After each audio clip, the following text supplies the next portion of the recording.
Bismillahirrahmanirrahim. Assalamualaikum warahmatullahi wabarakatuh. Alhamdulillahirabbil alamin wassalatu wassalamu ala asyrafil anbiya wal mursalin wa ala alihi wa ashabihi ajma'in. Asyhadu an la ilaha illallah wahdahu la syarikalah wa asyhadu anna Muhammadan 'abduhu wa rasuluhu wa la nabiyya ba'dah. Allahumma shalli wa sallim wa zid wa barik wa an'im ala habibina wa nabiyyina Muhammadin sallallahu alaihi wasallam wa ala alihi wa sahbihi ajma'in. Allahumma anfa'na bima 'allamtana wa 'allimna ma yanfa'una warzuqna 'uluman tanfa'una. Allahumma la sahla illa ma ja'altahu sahla wa anta taj'alul hazna idza syi'ta sahla. Rabbi shrah li sadri wa yassir li amri wahlul 'uqdatam min lisani yafqahu qawli.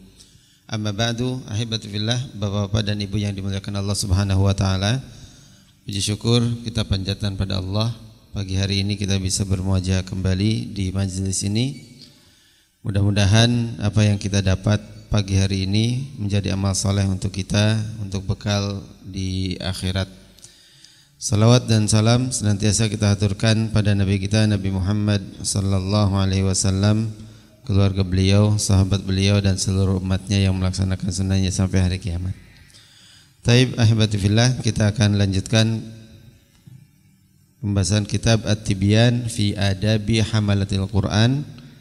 Hari ini kita akan membahas tentang adab seorang murid, halaman 43. Pada kesempatan yang lalu kita membahas adab seorang murid ketika masuk ke dalam majlis, bahwasanya harus menjaga adabnya, tidak tertawa sendiri, kemudian tidak melakukan hal-hal yang akan mengganggu majelis tersebut, termasuk juga harus berbuat baik kepada teman-teman yang ada di majelis itu. Hari ini kita akan lanjutkan dengan adab yang sama.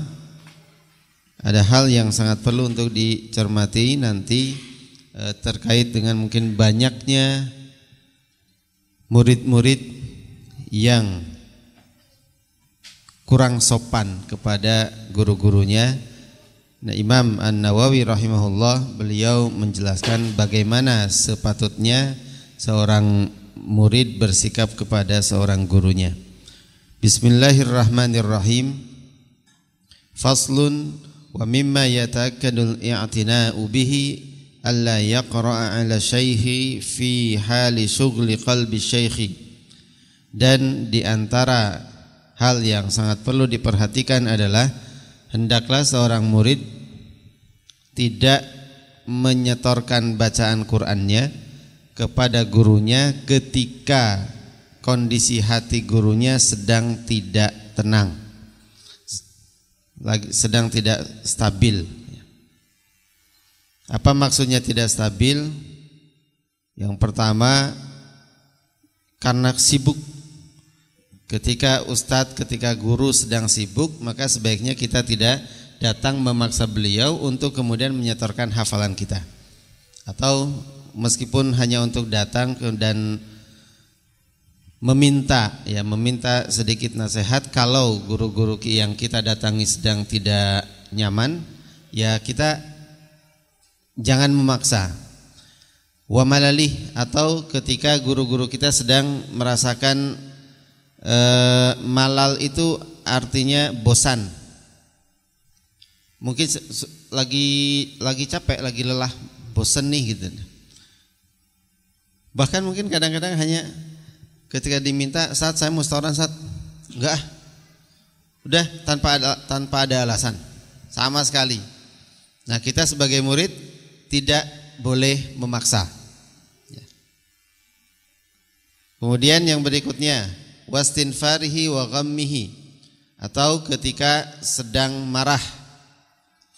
Ketika sedang marah, ketika sedang sedih, kita mau setoran, sebaiknya ditahan dulu. Kemudian yang berikutnya wa farhihi, bahkan ketika sedang senang, lagi gembira-gembiranya, itu hati-hati supaya tidak memaksa dia untuk menerima setoran hafalan kita. Apa pengaruhnya? Nanti ada. Kemudian waju'ihi, apalagi kalau sedang lapar.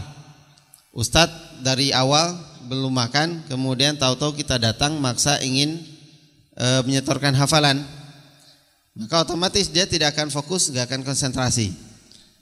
Berikutnya wa atshihi, atau ketika sedang haus, wa nu'asihi, ketika sedang mengantuk. Ya, ustadznya lagi ngantuk, gak akan mungkin bisa disimak dengan maksimal. Ya. Antum kemana-mana, ustadznya santai-santai saja. Kalau lagi ngantuk, ngapain juga disimak mungkin gitu ya, nggak kedengeran. Maka lebih baik daripada nanti setorannya tidak maksimal karena tidak disimak dengan baik, maka sebaiknya ditunggu dulu sampai betul-betul fresh. Wa qalaqih, atau ketika sedang gelisah. Nah, kondisi-kondisi hati atau kondisi-kondisi guru seperti ini sebaiknya diperhatikan bagi seorang murid yang mau setoran, yang mau belajar. Kenapa? Karena biasanya ketika kondisi itu dan dipaksa, yang muncul bukan keridhaan, yang muncul adalah keterpaksaan. Dan kalau terpaksa, akhirnya dia akan menyimak hafalannya semau dia, ya semau gurunya ini. Jadi murid yang harus paham di situ. Oh, ini ustaz saya kayaknya lagi gelisah, lagi banyak masalah. Oh, ini kayaknya lagi happy nih dengan keluarganya gitu loh. Saya nggak mau ganggu dia lah gitu. Kenapa? Karena bisa jadi sudah lama ustaz ini kemana-mana dan belum pernah berkumpul keluarga. Saat itu dia sedang rekreasi lah, mungkin ada acara kemana keluar bersama keluarganya yang sudah dijadwalkan dari jauh-jauh hari. Kemudian tahu-tahu kita datang ke rumahnya untuk minta belajar. Nah, ketika kita melihat ini kayaknya lagi gak bisa diganggu, maka sudah kita yang harus kemudian memahami, kita yang harus pulang sebagai murid. Jadi jangan justru malah memaksakan. Ustaz, afwan Ustaz, saya mau setoran hafalan. Afwan, ini saya lagi ada acara keluarga. Ustadz, mana lebih baik Ustadz, keluarga atau ilmu Ustadz? Gak boleh begitu. Ya, kita sebagai murid ya harus melihat kondisi guru kita. Jadi gak boleh kita menggunakan adab seorang guru menjadi dalil untuk guru kita dari kita. Kita juga sebagai murid harus beradab dengan adab sebagai seorang murid. Wa nahwi dzalika mimma yasyuqqu alaihi, dan hal-hal yang lain, keadaan-keadaan yang lain yang akan membuat beliau susah. Wa yamna'uhu min kamali huduril qalbi wan nasyat. Nah, kalau kemudian kita memaksa, kondisi-kondisi seperti tadi atau semisalnya membuat satu beliau susah karena terpaksa. Yang kedua, wa yamna'uhu min kamali huduril qalbi, mencegah seorang guru mengajar kita tetapi hatinya tidak hadir bersama kita. Dia nyimak kita, tetapi dia punya masalah besar. Ya, punya masalah besar, maka hatinya, pikirannya itu ke masalah itu, sehingga tidak fokus dengan ilmu yang ingin kita dapatkan, enggak fokus dengan Quran kita. Lagi happy juga begitu, lagi sedih juga seperti itu, lagi gelisah juga sama, atau pas lagi bosan, itu sangat mungkin terjadi. Maka yang diharapkan kita ketika kita belajar itu adalah kan mendapatkan ridhonya guru, bukan hanya sebatas mendapatkan maklumatnya, tetapi mendapatkan ridhonya. Ketika kita dapat maklumatnya tapi guru kita enggak ridho karena dia terpaksa, guru kita tidak dengan kondisi hati yang baik, karena pikirannya tidak konsentrasi dengan mengajarkan materi tersebut, maka otomatis keberkahannya juga akan berkurang. Karenanya kita perlu hati-hati ketika ada ustadz yang mungkin kita minta untuk mengisi di tempat kita dan akhirnya beliau mengatakan afwan saya tidak bisa. Ustadz sebentar saja Ustadz, walaupun mungkin hanya 2 sampai 5-10 menit lah. Afwan saya enggak bisa. Ustadz please lah gitu. Ini gak ada yang lain lagi. Akhirnya ya sudah, dia akan datang tuh, tetapi tekan terpaksa. Karena bisa jadi dia sudah punya agenda yang lain, atau memang sedang tidak ingin ngisi tausiah, sedang tidak ingin ngajar, inginnya mungkin istirahat ya, karena lelahnya. Jadi alhamdulillah kalau kemudian ustadznya oh iya nggak apa-apa, insya Allah bisa, itu alhamdulillah. Jadi beliau juga dengan lapang dada menyampaikannya, hatinya juga nyaman menyampaikan ilmunya. Kita juga yang mendengarkan atau kita yang meminta itu betul-betul lega gitu. Nggak ada satupun grundel di hati itu, nggak ada, baik kita sebagai murid ataupun gurunya. Kemudian fungsinya adalah wa an yaghtanima awqatana syatih. Kalau demikian maka hendaklah kita itu meminta kepada guru-guru kita untuk mengajari kita kapan? Mintanya adalah manfaatkan waktu-waktu ketika beliau sedang nasyat, sedang rajin, lagi semangat. Kalau ustadz-ustadz kita kemudian bilang sama kita, Mas, kumpulkan semua teman-teman. Kenapa? Ada kajian. Siapa yang ngisi? Nanti saya yang ngisi, itu lagi semangat. Nah murid-muridnya jangan, Afwan Ustadz ini lagi gak bisa semua Ustadz. Itu justru nanti akan hilang tuh ilmunya. Kenapa? Karena gak jadi ngajar. Jadi dua-duanya harus tafahum, dua-duanya harus saling memahami. Ketika guru sedang tidak memungkinkan untuk menyampaikan ilmunya, jangan dipaksa. Muridnya ketika guru ini sedang semangat, bagaimana caranya bisa memanfaatkan semangatnya guru supaya ilmunya bisa sampai kepada kita. Sebisa mungkin kita sebagai murid menyempatkan waktu walaupun kita sedang sulit untuk bisa hadir di majelis beliau, di majelis guru-guru kita. Sebisa mungkin. Jangan sampai kemudian kita malah ustadznya semangat, santrinya enggak. Ketika santrinya semangat, ustadznya yang kemudian sedang tidak mood untuk mengajar. Seringkali biasanya di pondok-pondok tahfidz ya, ketika santri-santri ini sedang waktunya setoran, ustadznya datang tuh sesuai dengan jadwal setoran. Ini jadwal setoran, ini jadwal murojaah. Ustadznya datang, santrinya yang waktu itu kadang-kadang malas-malasan. Datang waktu ujian, ini masih banyak yang harus dikejar. Nah, ternyata pas ujian juga seperti itu, tidak semua santri bisa datang. Waktu ujian selesai, waktu setoran selesai, sementara sudah limit waktunya, sudah mau masuk batas akhir, mau tidak mau dia harus menyelesaikan kekurangannya itu. Akhirnya ketika ustadz-ustadznya ini sudah selesai sebetulnya di jadwal hariannya, jadwal KBM lah, sudah selesai, dia sudah santai-santai di rumah, harusnya menikmati dengan keluarganya. Tahu-tahu datang santri, Ustadz saya mau setoran Ustadz gitu. Kalau gak diterima setorannya bagaimana? Kalau diterima juga bagaimana? Si malakama akhirnya nerima setoran santri atau happy dengan keluarga, dengan anak dan lain sebagainya, padahal sudah niat mau refreshing. Kalau kita tolak ya kasihan santri nanti gak naik kelas, umpamanya seperti itu. Atau jauh-jauh sudah datang. Nah buat ustadz juga gak masalah sebetulnya ketika dia datang jauh-jauh dan tidak ada janjian, apalagi beliau juga sedang tidak bisa waktunya, kemudian disuruh pulang lagi, gak masalah. Dan murid ya mau tidak mau harus siap, konsekuensinya begitu. Nah seringkali banyak murid-murid yang tidak memanfaatkan waktu dengan baik, ya, sehingga waktunya yang harusnya ustadz ini bisa santai dengan kegiatan yang lain masih harus disibukkan dengan mengurusi muridnya yang kemarin tidak disiplin. Kemudian yang berikutnya, wa min adabihi, dan diantara adab-adabnya adalah an yahtamila jafwata syaikhi wa su'i khuluqih. Harus bersabar menghadapi sikap keras dari guru-guru kita, atau min su'i khuluqih, dari kadang-kadang ada keburukan-keburukan yang menempel pada guru kita. Guru keras, kadang marah, bahkan ada juga yang mungkin dipukul oleh muridnya, dibentak. Itu kan keras dia.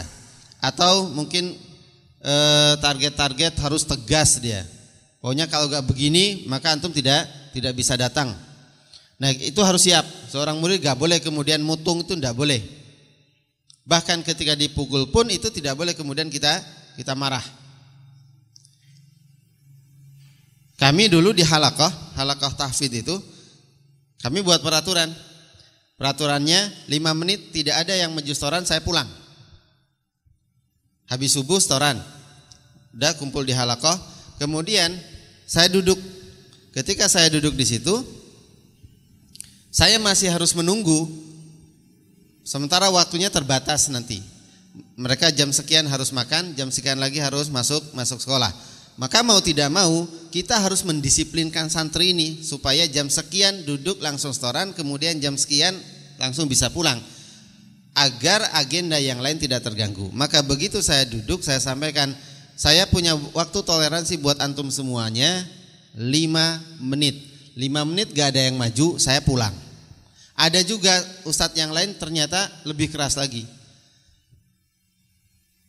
Awalnya mungkin dianggap bercanda. Hanya ya sudah 5 menit gak ada yang setoran, gak ada saat. Kenapa? Belum siap. Ya sudah, kita tutup. Subhanakallahumma bihamdika. Pulang tuh.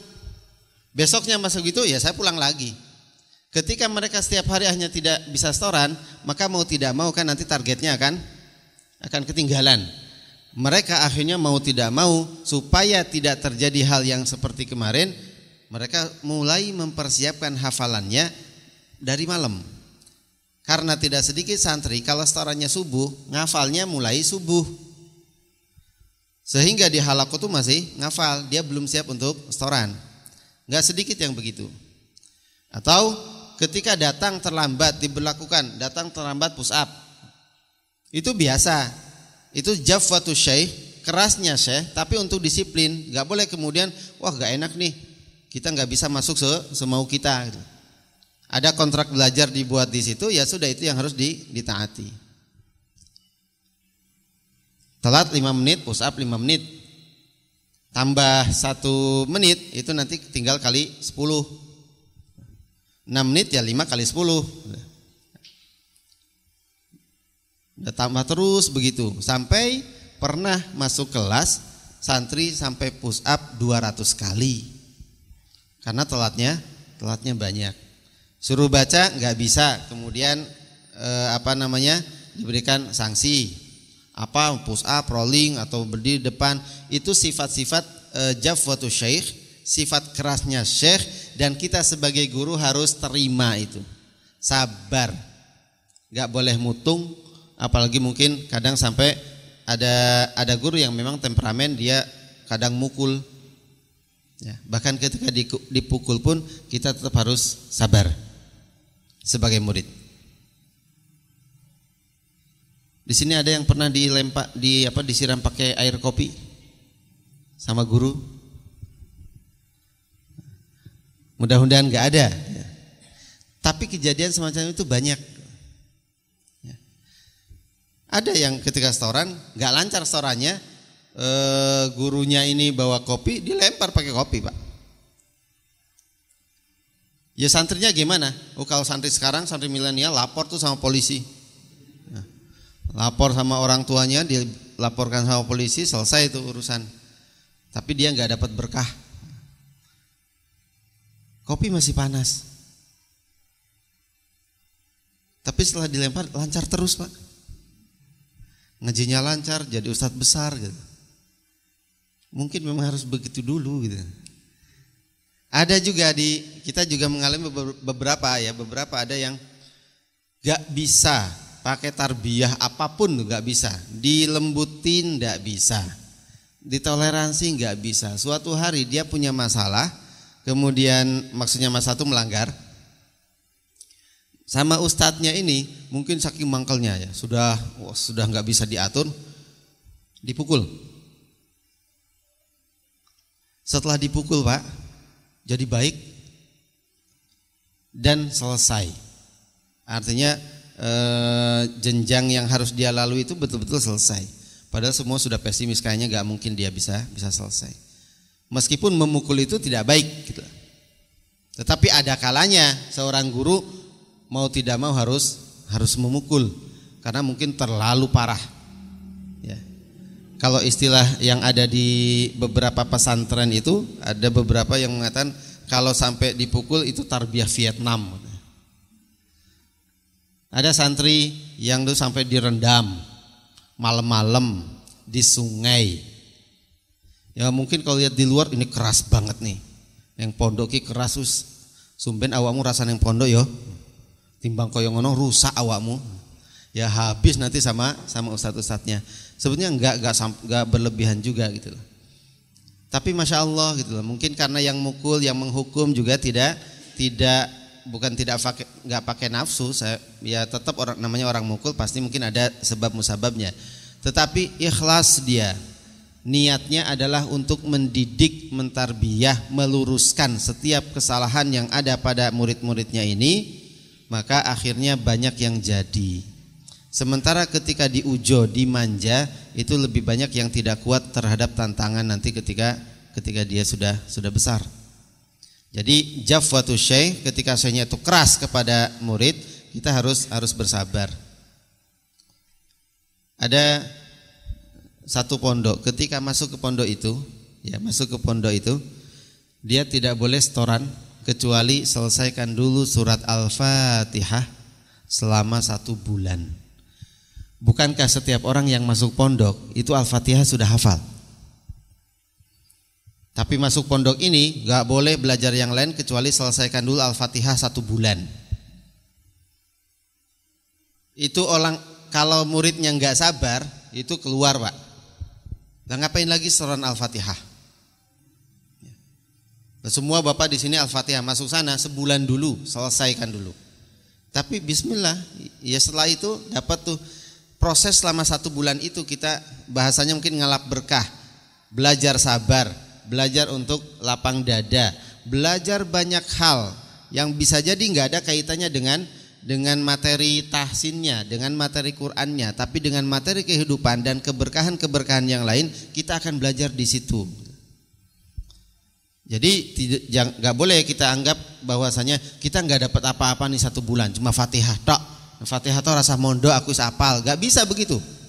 Ada hal-hal yang lain yang tidak bisa kita dapatkan di luar ketika kita tidak mengikuti program yang sudah ditetapkan oleh guru kita. Maka tiap-tiap guru biasanya punya program berbeda. Nah, karenanya kalau kita mau cari guru, pilih-pilih, kan kemarin dulu sudah. Cari guru harus pilih-pilih. Jangan sampai kita sudah masuk di satu halakoh, loh kok ngene, aku tak pindah wae. Keluar dari halakoh sini, pindah kemana? Kayaknya di sana katanya ada ustadz yang bagus banget. Begitu masuk sama saja.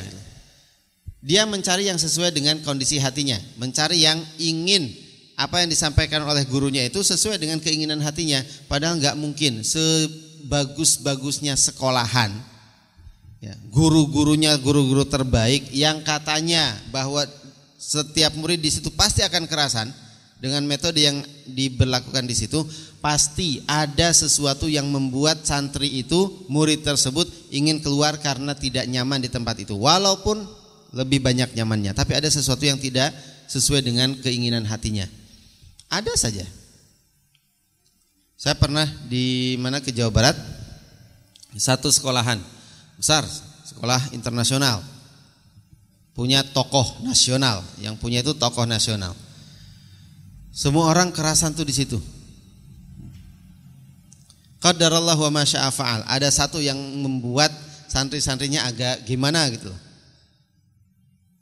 Dan pelanggaran banyak di situ. Apa? Ketika pengurusnya memaksa santri-santrinya tidak boleh bawa handphone. Padahal yang datang situ anak-anak tokoh nasional, orang-orang kaya, pengusaha-pengusaha hebat. Anaknya nggak boleh bawa HP. Gimana kelimpungannya itu anak. Alhamdulillah di situ ada kemudian seorang ustadz yang cara pendekatannya bagus. Peraturan tetap ditegakkan, tapi kemudian bagaimana ustadz dengan sabar mendampingi santri-santrinya supaya menerima ini gitu. Alhamdulillah jalan bagus gitu. Apalagi kalau kemudian kita belajar dari pondok-pondok yang lain, ada peraturan begini. Saya dan teman-teman studi banding ke salah satu pesantren masih di Jawa Tengah. Studi banding tentang handphone.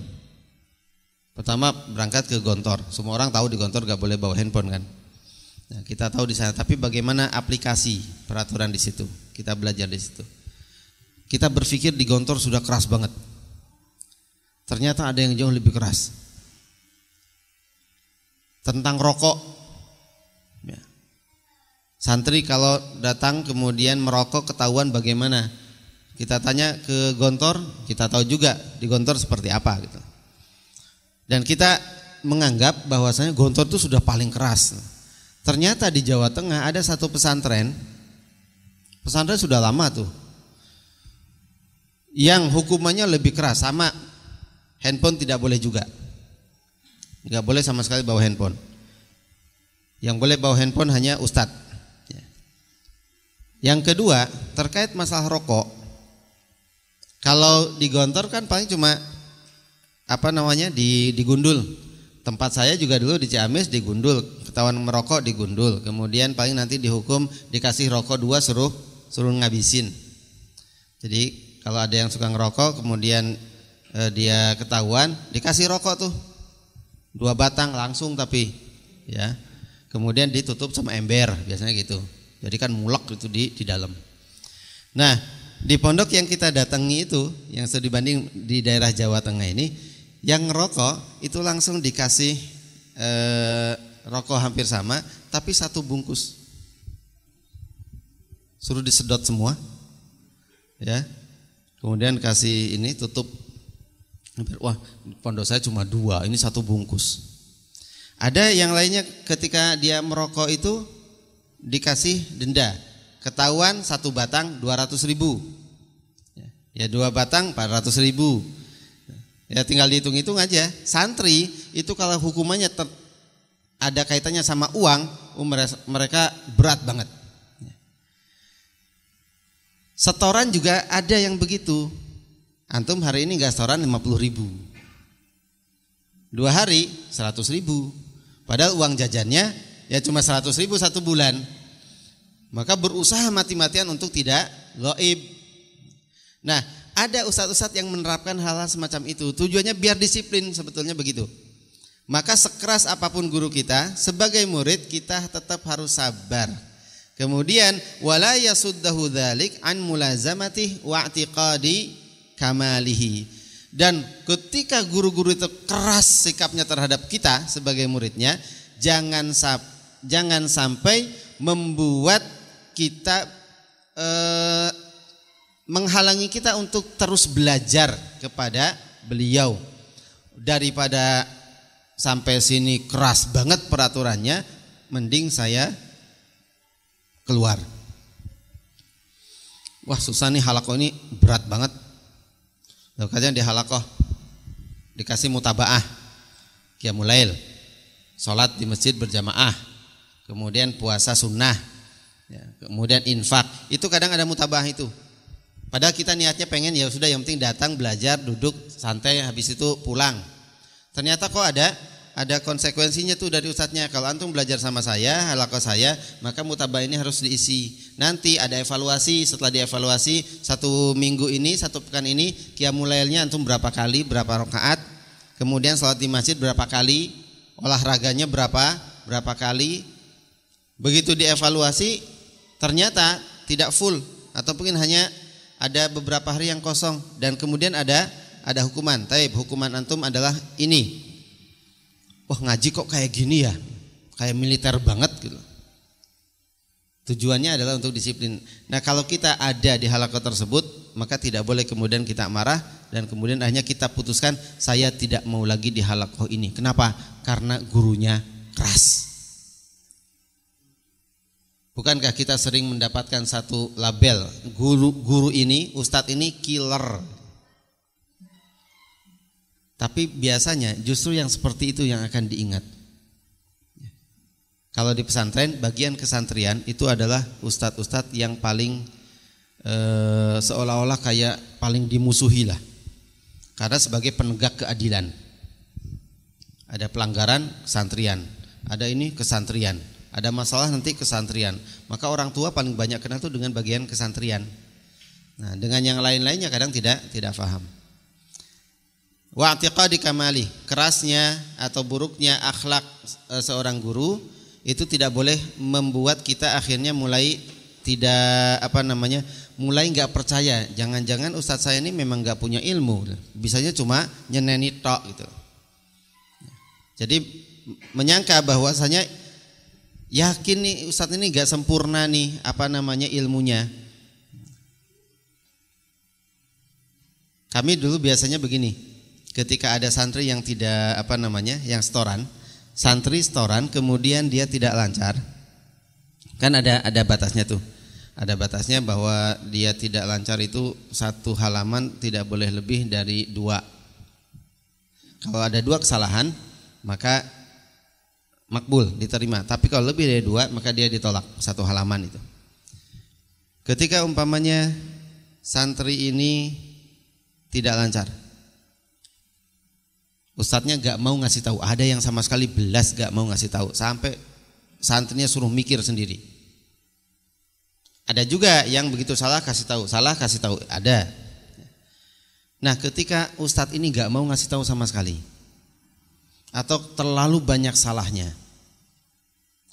kemudian dia bilang, yang setoran itu siapa? Yang jadi murid siapa? Kenapa saya yang harus lebih banyak? Bilang, saya itu tugas saya nyimak antum, maka antum harus lancar selancar-lancarnya. Kemudian setelah itu ada yang tidak lancar, gak dikasih tahu sama sekali. Paling cuma kalau ada salah diketuk, ya, diam dia. Oh, ada yang salah berarti. Ulangi lagi, diam. Tapi gak dikasih tahu sama sekali. Gak boleh kemudian kita mengatakan ini ustadz gak ngasih tahu tapi nyalakan, jangan-jangan dia juga lupa tuh. Gak boleh seperti itu. Ketika kita sudah store sama beliau, kita husnudzon bahwasanya ustadz kita, guru-guru kita itu sudah baik hafalannya. Gak boleh gara-gara kesalahan kita kemudian kita limpahkan kesalahan itu kepada guru kita dengan bersuudzon. Ustadz saya gak bisa nih, ustadz saya gak bisa ngaji. Buktinya apa? Buktinya gak pernah saya disuruh apa kayak gitu. Beliau memberi contoh atau apa gitu. Ya, kita sudah datang situ, ya sudah suaranya sama ustadz itu, terima bismillah, nanti akan dapat berkahnya. Wa yata'awwalu li aqwalihi wa af'alihi allati dhahiruhal fasad ta'wilat sahihah. Ketika muncul kata-kata dari ustadz-ustadz kita itu kata-kata yang tidak baik, kata-kata kasar, ya. Mungkin ada yang bilang antum itu emang gak bakat jadi hafidh. Kalau bapak yang dibegitukan, kira-kira apa yang akan dibalas? Seorang murid yang baik, ketika muncul kata-kata yang kasar dari seorang guru kepada dia, maka kewajibannya adalah adabnya wa yata'awwal, mentakwil li aqwalihi, untuk setiap kata-katanya, untuk setiap perbuatannya, perbuatan kasar dan kata-kata kasar dari ustadznya tadi, allati zahiruhal fasad, yang secara zahir, ya secara zahir itu kata-kata itu memang kasar gitu. Kata-kata memang jelek, kata-katanya merusak. Takwilkan menjadi kebalikannya.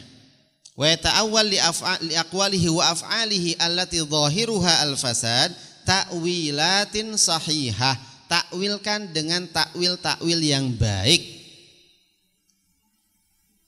Jangan dimakan letter luck begitu saja. Oh, mungkin maksud ustaz saya ini begini. Oh, mungkin ustaz saya pengennya supaya saya lebih rajin lagi, lebih sungguh-sungguh lagi, gak bermalas-malasan lagi. Jadi jangan kemudian langsung bilang sama orang tuanya, oh saya sama ustaz saya dibilangin gini. Orang tuanya gitu juga lagi kan gitu. Akhirnya yang nggak dapat, begitu keluar ilmu nggak dapat, nggak selesai kan gitu, nggak tuntas akhirnya, nanggung semuanya, serba nanggung. Maka kalau ada perilaku kasar dari ustadz kita, dari guru-guru kita, atau kata-kata yang mungkin bukan kritik, tetapi betul-betul yang membentak, gitu. Memang dibentak, ya sudah ditakwilkan dengan takwil-takwil yang baik. Nek qadarullah kemudian sampai kepukul, dipukul Pak Yai lah, berkah gitu. Jangan kemudian malah sebaliknya. Nah ini yang penting banget untuk kita ketahui bersama, bahwa setiap kali kita belajar kita harus siap dengan segala macam konsekuensinya, yang salah satunya akan datang dari guru kita. Keras atau perilaku yang mungkin kasar ya, dan akhlak yang kurang baik dari guru-guru kita, itu kita harus sabar. Ketika Bapak setoran, Bapak belajar, Ibu juga sama begitu kepada seorang ustadz. Tapi qadarullah Bapak sama Ibu jarang melihat ustadz itu sholat berjamaah. Tapi dia mahir, artinya profesional gitu. Kalau Qurannya Masya Allah gitu. Kalau ilmu akidahnya juga menguasai gitu. Tapi kok nggak sholat berjamaah ya gitu. Yang kita cari adalah ilmunya, yang kita cari adalah keberkahan dari ustadz ini. Urusan beliau itu bukan urusan kita dulu gitu. Makanya bagaimana caranya kita kemudian bisa mencari dalil agar supaya kita tetap bisa belajar kepada beliau tanpa harus merusak hati kita. Cari dalil, cari segala macam alasan agar kemudian alasan yang sempat kita lihat itu sudah bisa tertutupi sehingga kita bisa belajar dengan enjoy gitu. Urusan itu urusan dia dengan Allah Subhanahu wa taala. Atau mungkin ada alasan yang lain. Oh mungkin karena memang sedang sakit sehingga tidak sholat di masjid. Oh mungkin karena beliau ada pendapat yang lain. Ambil mazhabnya mazhab ini. Ambil pendapat ulama ini sehingga beliau tidak sholat berjamaah di masjid. Ketika panjenengan sholat belajar kepada seorang guru, panjenengan gak kunut, kok gurunya kunut, ustadznya kunut. Itu kan menurut kita, loh kok gini ya. Meskipun itu bab masalah khilafiyah, tetapi untuk masalah yang kadang-kadang lebih sensitif lagi. Antum sebagai murid mungkin buat antum merokok itu hukumnya keras gitu, haram gitu.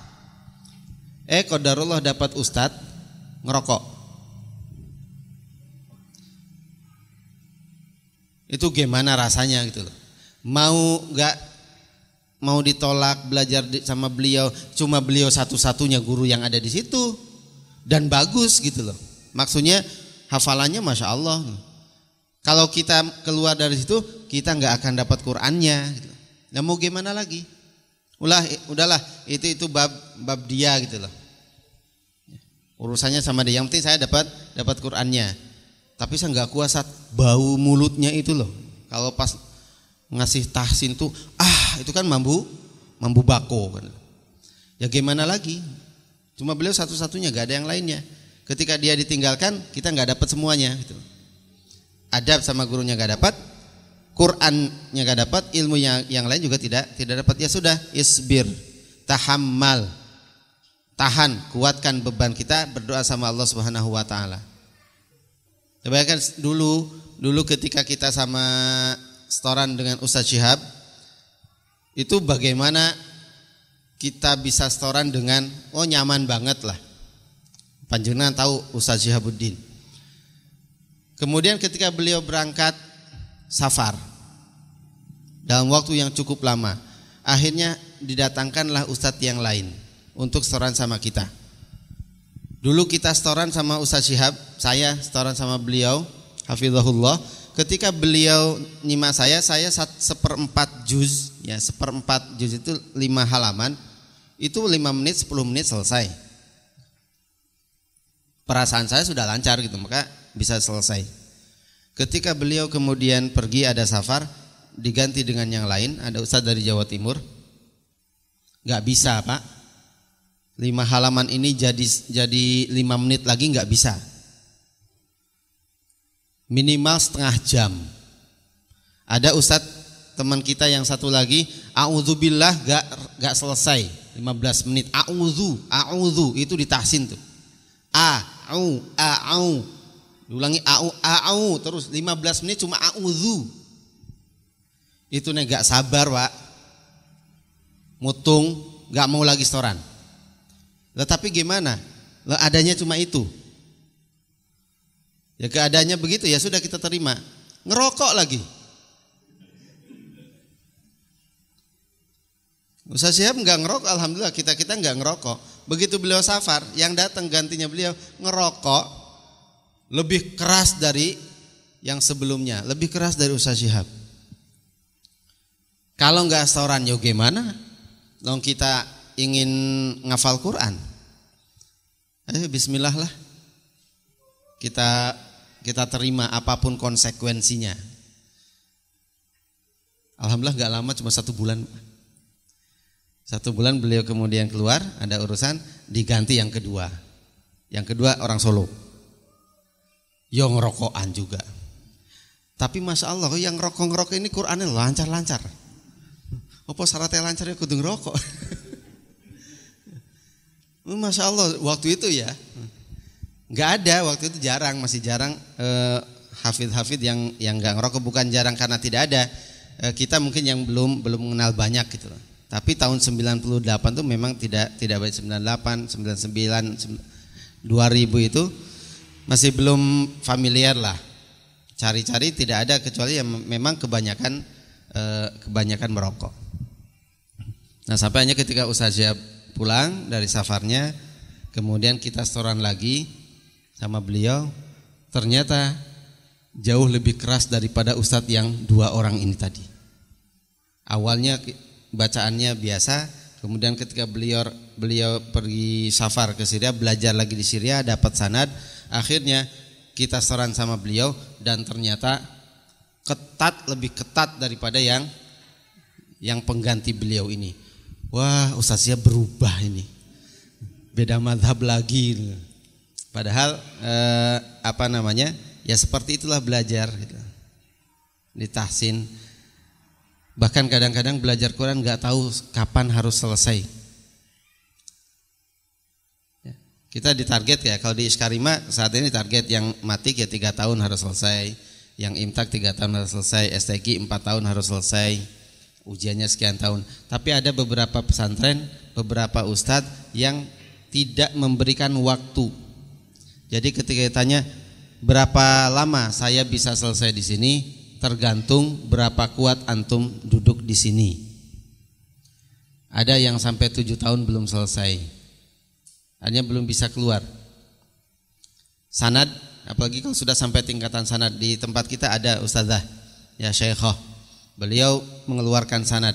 Ada yang 1 tahun selesai dapat sanad, ada yang 2 tahun selesai dapat sanad, ada yang 3 tahun selesai dapat sanad. Tapi ada yang 5 tahun sampai sekarang itu nggak selesai. Dia selesai tapi tidak atau belum mendapatkan sanad dari beliau. Ketika kita minta, bisa nggak lebih ditertibkan lagi, 3 tahun deh gitu loh, atau 4 tahun, oh nggak bisa. Nah yang ini kenapa kok nggak dikasih juga? Hati saya belum rela kalau saya ngasih sama dia. Loh terus standarnya gimana? Itulah standar Quran gitu loh. Bacanya sudah bagus, kemudian kualitas hafalannya juga baik, standar sana dia sudah dapat, tapi dia belum dapat sana dari gurunya, dari ustazahnya, dari syekhah. Alasannya apa? Masih belum klik hati syekhahnya ini dengan anak ini. Kenapa? Ada sesuatu yang masih mengganjal hati saya. Kira-kira berapa batasnya? Batas waktu supaya ganjalan itu hilang. Gak bisa kemudian ditentukan. Tapi seorang murid, Masya Allah juga muridnya ya sami'na wa ata'na gitu. Gak kemudian sudah 7 tahun ustazah saya di sini kok masa gak dikasih juga. Kesalahan saya apa? Ternyata ada sesuatu dari sisi adab, akhlak. Akhlaknya ada sedikit yang kurang gitu. Menurut kita dari bacaan Masya Allah bagus banget. Kita kalah itu. Tapi ada satu akhlak yang menurut ustazah ini gak pantas dimiliki oleh seorang hafizah, apalagi dia pegang sanad. Seperti apa? Seperti suka nyanyi, ya, tahu nyanyi, apalagi nonton sinetron. drama Korea macam-macam itu ada tuh calon hafidhah, dia sudah hafidhah sedang ngambil sanad, kemudian dia dikeluarkan oleh ustazah. Kenapa? Karena dia suka nyanyi-nyanyi dan suka nonton drakor, drama Korea itu. Kenapa? Layam bagi, ya, nggak pantas. Nah itu kan sifat jafwah itu keras dari ustazah, dari syekh, dan harus diterima. Udah dikeluarkan. Apalagi kalau kemudian sampai hal-hal yang lebih dari itu. Baik. Kemudian fama ya'jizu an dzalik, dan tidaklah orang itu mampu untuk melakukan hal tersebut. Artinya kita harus mentakwilkan setiap kata-kata perbuatan kasar buruk dari ustadz-ustadz kita dengan takwil yang baik. Kalau kita tidak mampu mentakwilkan dengan baik, memaknainya dengan baik, maka orang tersebut adalah illa qalilut taufiq au adimuhu. Orang itu tidak mendapatkan taufik dari Allah Subhanahu wa taala. Karena niat daripada setiap muallim itu insyaallah baik. Maka setiap kata perilaku yang keluar dari mulut dari perilaku guru yang kasar itu takwilkan yang baik-baik saja. Kalau kita enggak bisa mentakwilkannya, enggak, badan saya sakit kok, kena pukul. Jelas saya dipukul, nggak bisa, ini nggak bisa dibiarkan, saya nggak terima. Nah, berarti yang seperti ini qalilut taufik, orang yang sedikit mendapatkan taufiknya, au adimuhu, atau justru dia nggak dapat taufik dari Allah Subhanahu wa taala. Hanya tidak sedikit kan kemudian guru-guru, ustadz-ustadz yang dilaporkan masuk meja hijau hanya gara-gara dia bersikap mungkin kasar kepada murid-muridnya. Padahal murid-murid ini itu kadang-kadang nggak bisa kalau kemudian harus dilembuti terus. Ada kalanya tetap harus ditegasi, dikerasi. Nah, teori-teori yang semacam ini yang mungkin yang perlu kita perdalam gitu. Karena Rasulullah SAW juga pernah memukul seorang anak kecil yang ketika berkumpul mau ngambil makanan langsung tanpa babibu gitu loh. Datang lari langsung mau ngambil, langsung dipukul oleh Rasulullah SAW. Dan itu tarbiyah gitu. Itu pendidikan supaya tidak diulang. Baru setelah itu kemudian Rasulullah memberikan alasannya. Kamu habis dari luar, begitu ke sini maka baca doa dulu supaya setan tidak ikut. Tapi menegurnya itu juga dipukul. Ketika Rasulullah SAW bersabda, ada anak tidak mau sholat, maka harus disuruh. Kapan disuruhnya? Ketika usia 7 tahun. 7 tahun disuruh nasihat terus. 10 tahun gak mau sholat. Kata Rasulullah, fadribuhu, kan, silakan dipukul. Artinya sampai juga ke tahap itu. Ada kalanya setiap dari kita itu mungkin di tahapan ini gak mempan, mau tidak mau harus naik, bahkan sampai ke tahapan fisik. Jadi hukuman fisik itu bukan tidak boleh, tetapi sampai nanti di tahapan yang kesekian gitu. Ada satu tulisan, satu buku ya, kutaib, buku kecil tentang hukuman. Di situ ada tertulis hukuman-hukuman yang bisa dilakukan. Ada kurang lebih 24 sampai 25 hukuman. Ad-darab, memukul itu ada gitu. Tetapi itu sampai ke nomor urut 22 atau 23. Memukul itu.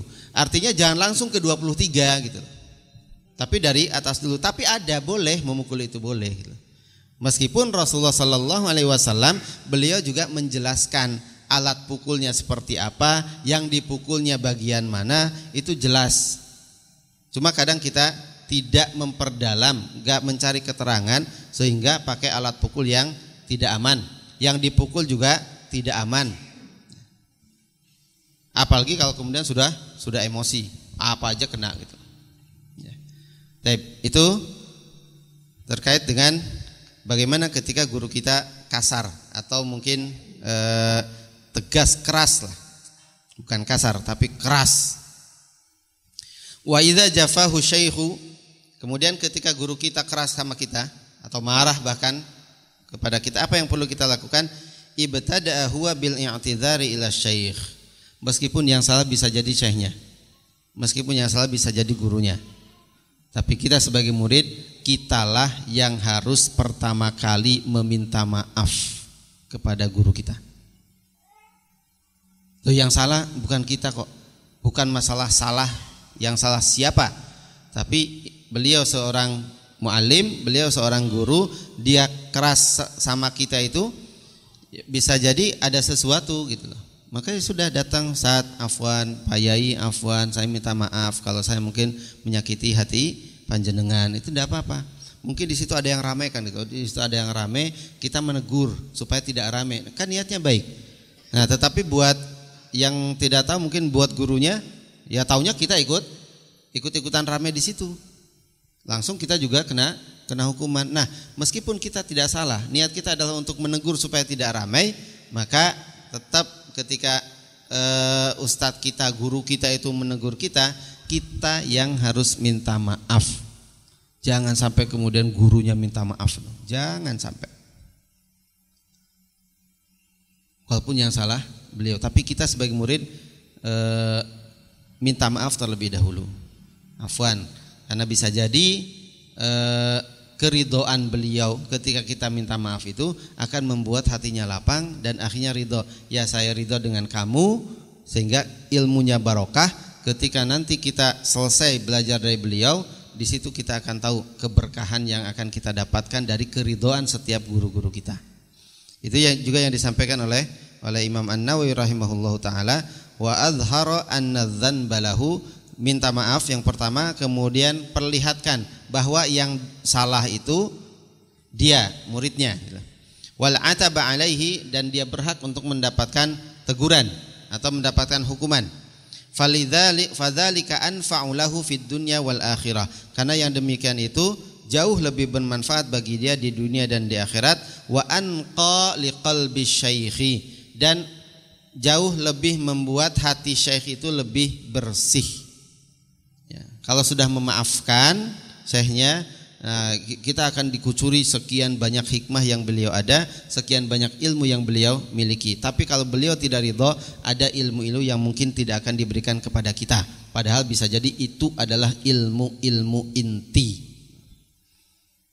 Jadi yang belajar itu mencari keridhaan guru. Wa qad qalu, dan para ulama mengatakan, man lam yasbir ala dzullit ta'allum baqiya umruhu fi amayatil jahalah. Barang siapa yang tidak bisa bersabar tentang dzullit ta'allum, dzul itu artinya hina, rendahnya atau berat sulitnya belajar. Siapa yang tidak bisa bersabar dengan sulitnya belajar, baqiya umruhu fi amayatil jahalah, maka selama hidupnya dia akan ada diselimuti dengan kebodohan. Ya. Kalau kita ingin sukses, maka sulitnya sekarang, sulitnya ketika belajar, nanti tinggal senang-senang saja. Tapi kalau sekarang kita pengen senang-senang saat belajar, ketika nanti sudah selesai, kita sudah dewasa, kita sudah tua, orang lain sukses, kita baru susahnya gitu. Karena gak ada ilmu, gak ada bekal yang bisa kita dapatkan.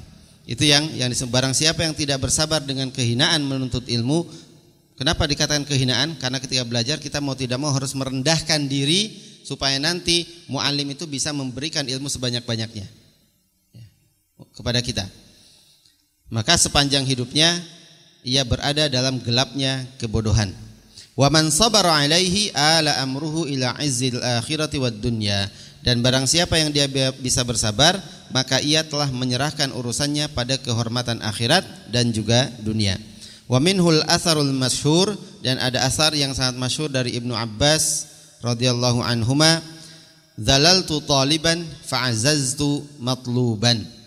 Aku merendahkan diri saat menuntut ilmu. Kata Ibnu Abbas radhiyallahu anhuma, aku merendahkan diri saat menuntut ilmu, maka aku pun menjadi mulia saat menjadi guru. Kalau jadi murid kemaki, kemelente kan itu loh, sombong, apalagi gurunya dari sisi ekonomi tidak lebih baik daripada dia, maka ketika suatu saat nanti dia sudah jadi guru, dia juga akan mendapatkan hal yang sama. Mungkin kalau bahasa kita dapat karmanya lah. Dulu tidak baik menjadi seorang guru, jadi seorang murid, ketika jadi guru dia akan mendapatkan hal yang sama. Jadi ketika kita menghinakan diri sebagai penuntut ilmu, maka kita akan dihormati nanti sebagai guru, karena kita tahu betul bagaimana beratnya menuntut ilmu, harus ngafal dari awal sampai akhir, di mana sekarang juga menghafal ini menjadi proses yang seolah-olah kurang bermanfaat, sehingga banyak orang-orang yang tidak menganjurkan untuk menghafal ilmu, padahal konsep dalam Islam justru ilmu itu harus kita hafalkan. Ya, maka Quran dihafal, hadis dihafal, aqwal ulama dihafal, sejarah semuanya dihafal. Ya, yang sudah hafal baru kemudian nanti dapat ilmu. Nah, yang enggak hafal, al ilmu fil hasub, itu ilmunya ada di laptop, ilmunya ada di HP, ilmunya ada di buku, dan dia tidak menghafalkannya, maka ketika semuanya itu hilang dari diri dia, mungkin karena rusak, kena virus, mungkin karena bukunya terbakar dan lain sebagainya, maka hilang semuanya. Kenapa? Karena tidak ada sesuatu pun yang dihafal. Nah, Quran itu salah satu yang harus menjadi program kita sebagai umat Islam untuk dihafalkan. Terserah Allah nanti memberikan pada kita karunia kapan hafalnya, tapi harus punya niat untuk bisa menghafalkan Quran selama kita hidup, sehingga nanti menghadap Allah Subhanahu wa taala kita bisa berhujjah, ya Allah, saya sudah berusaha untuk menghafalkan kitab-Mu, menghafalkan kalam-Mu. Berapa juz? Saya dapatnya sekian, tapi itu sudah cukup untuk menjadi hujjah di hadapan Allah Subhanahu wa taala. Hadza, ini saja, jazakumullahu khairan. Kita akan lanjutkan insyaallah di kesempatan yang akan datang dengan pasal-pasal yang lain, adab-adab yang lain. Mudah-mudahan Allah senantiasa memberikan kepada kita kelembutan hati, keluasan ilmu, dan tetap bisa menjaga adab kita di dalam majlis, dalam thalabul ilmi, adab terhadap guru, adab terhadap teman, dan juga adab kepada saudara-saudara kita yang menjadi murid. Jazakumullahu khairan, barakallahu fikum. Wassalamualaikum warahmatullahi wabarakatuh.